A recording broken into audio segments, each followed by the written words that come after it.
Hey guys, welcome back to my channel. So this is going to be a really quick video about one of my personal favorite kind of beauty routine secrets. What I want to talk about is called dermaplaning, and you can either get it done by a professional, or if you're confident and you do it safely at home, you can do it by yourself. Basically what it is it's a highly effective physical exfoliation process, and what it uses are these little kind of handled razors. The ones used by professionals are a little bit different. Obviously, they will be something like full stainless steel just to make sure it's completely hygienic. But these are great for at-home use for dermaplaning. And I think I got mine on eBay for like $99, $99.99. If I can find the listing, I'll link it down below so you can find it.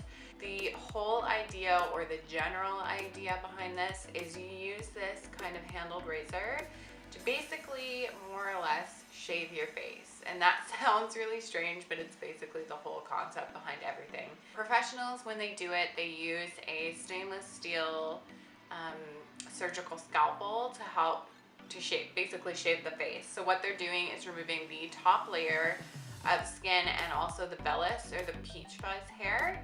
And basically what that does is it gives the skin a really kind of illuminated look, and it also looks a lot smoother because you don't have any of the peach fuzz on your face, and you're also getting rid of any dead skin cells that are sitting on top of the skin at the exact same time. So it's kind of like a 2-for-1. So the nice thing about doing this safely at home is it's really quick and easy to do. Dermaplaning can cost kind of different amounts depending on what it is, but it is comparable to microdermabrasion sessions, which vary in cost depending on where you go. It's not like a chemical peel or anything really harsh. It doesn't increase your sensitivity to UV exposure. However, that being said, you always want to wear an SPF after you do any sort of exfoliation if you're going outside. The way it compares to things like glycolic peels is it definitely is a lot more gentle. Some benefits of dermaplaning are the same as a lot of other exfoliation techniques. They really help a lot of other products that you use after you dermaplane penetrate the skin better. So it's a great kind of pre-mask treatment. So if you do your dermaplaning and your exfoliant and then do your mask treatment, it just really helps anything that you put on top of it, or any of the good ingredients of your mask, to penetrate a lot deeper. Sometimes when you go to professionals to get dermaplaning, they'll do something like a chemical peel process after dermaplaning. I personally, my skin would not react well to that. That is a lot of exfoliation for one sitting. Dermaplaning, I do kind of a gentle dermaplane.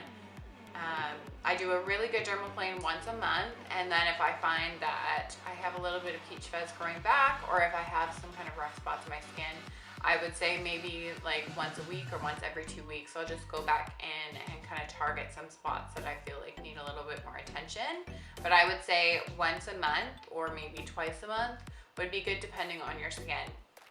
As kind of a disclaimer, because I know that this is kind of a huge myth kind of everywhere, is that shaving does not make your hair grow back faster. So basically what happens when you shave any part of your body, your legs, your armpits, whatever you want to shave, is that what's happening is your skin surface and the hair is poking out, and you're bluntly cutting it across.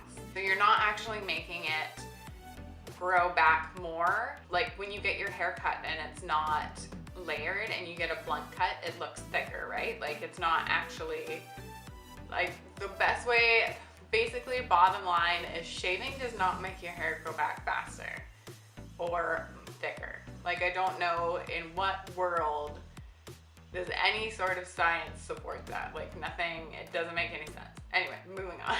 The benefit about getting rid of the excess peach fuzz or the vellus hair on your face is that it helps control any sort of oil or dirt that may be sitting on those small hairs. Getting rid of the vellus hair or the peach fuzz on your face will help kind of keep the amount of excess oil or dirt that's sitting on your face down, just because some of it might cling to the peach fuzz. And I find that also too when I dermaplane and I get rid of the peach fuzz on my face, my makeup goes on a lot smoother and it just looks a lot more nicer, a lot more nice. benefit of doing the dermaplaning as opposed to the microdermabrasion is the microdermabrasion does not do anything with the vellus or the peach fuzz. So while dermabrasion does give you a really good physical exfoliation, it doesn't get rid of the peach fuzz, which is something, if you are concerned with, you might want to look into dermaplaning. So basically the reason I wanted to talk about dermaplaning is because I feel like it has made a huge difference in my skin, and it's also helped a lot of my other products that I use to just kind of work a little bit better. So for the past, I would say almost a month now, I basically have not been wearing foundation more or less. I've just been wearing kind of a light powder and an SPF underneath, and I feel a lot more comfortable with the way that my skin looks now than I used to like a little while ago. And I feel like people who have dry skin or people whose skin is a little bit dull really need to look into exfoliation, because it's kind of one of your best ways to make your skin look nice and rejuvenated and keep cell turnover up, which is what keeps your skin looking nice and young and youthful. So I'm going to show you a really quick demo of how I dermaplane my face. It's really easy. The basic concept is you want to keep your skin taut, like pull it taut, and then gently run the razor over these specific areas. So you'd be going downward like that. I find that also helps reduce my pore size. If I have any blemishes or any clogged pores under the skin, I dermaplane, and then it makes extractions a lot easier. Of course, if you are not confident that you can safely do this at home, please find a professional who is trained in dermaplaning. There is a specific certification that people have to go through. Something that I have to say, just being in Canada, where estheticians or beauty professionals do not necessarily need to be licensed. I'm not sure, it might be, I think it is different in different provinces, but in BC right now, you don't actually need a license to be an esthetician, but a lot of places require you to have one to be hired. With that being said, that's not always the case. So basically, just do your research, make sure if you are going to see anybody, even with microdermabrasion, that they are a trained professional.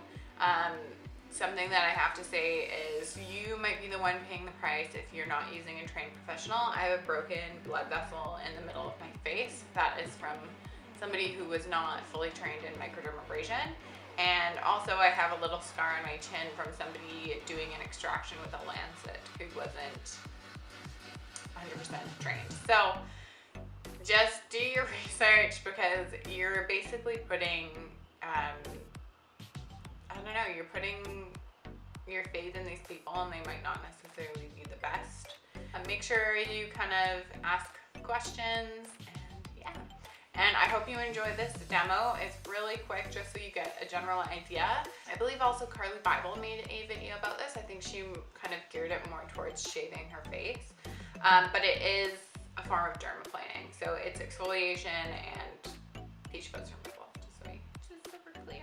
So it's actually a completely different day. I did do the dermaplaning footage the same day, but then sometimes you delete your stuff accidentally.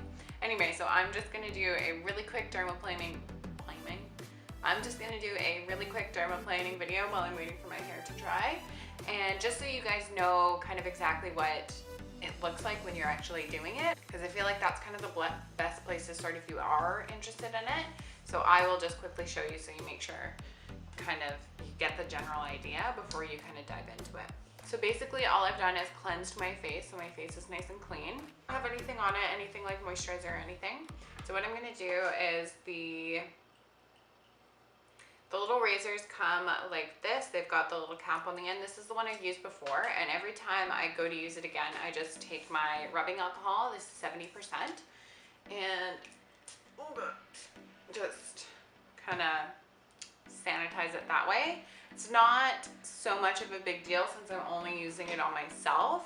A big thing when you're going to see a professional is you want to make sure that their sanitary practices are really up to code, because chances are they're not using a completely different scalpel for every patient, which is why, or client or whatever, which is why they're stainless steel so they can be clean. So just make sure that they have good sanitary practices. That's all I have to say.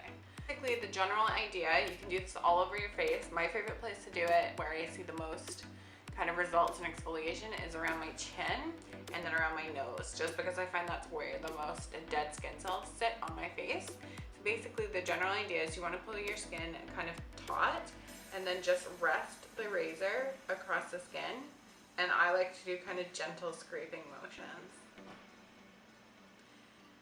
And you will notice that your skin will get a little bit red because you're doing the exfoliation. It's just like after you would, your skin would get red even after like just general kind of scrubbing exfoliation. And hopefully you can see there's like little peach fuzz and some dead skin on there as well. And this is, it makes your skin feel so incredibly soft, it's ridiculous. I just continue on and kind of go all over the face.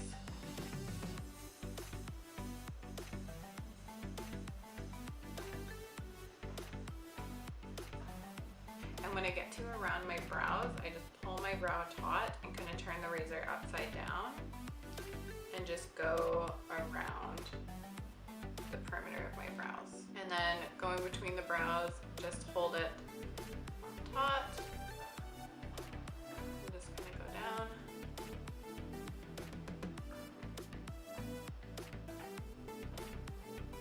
You'll get better at it the more you do it.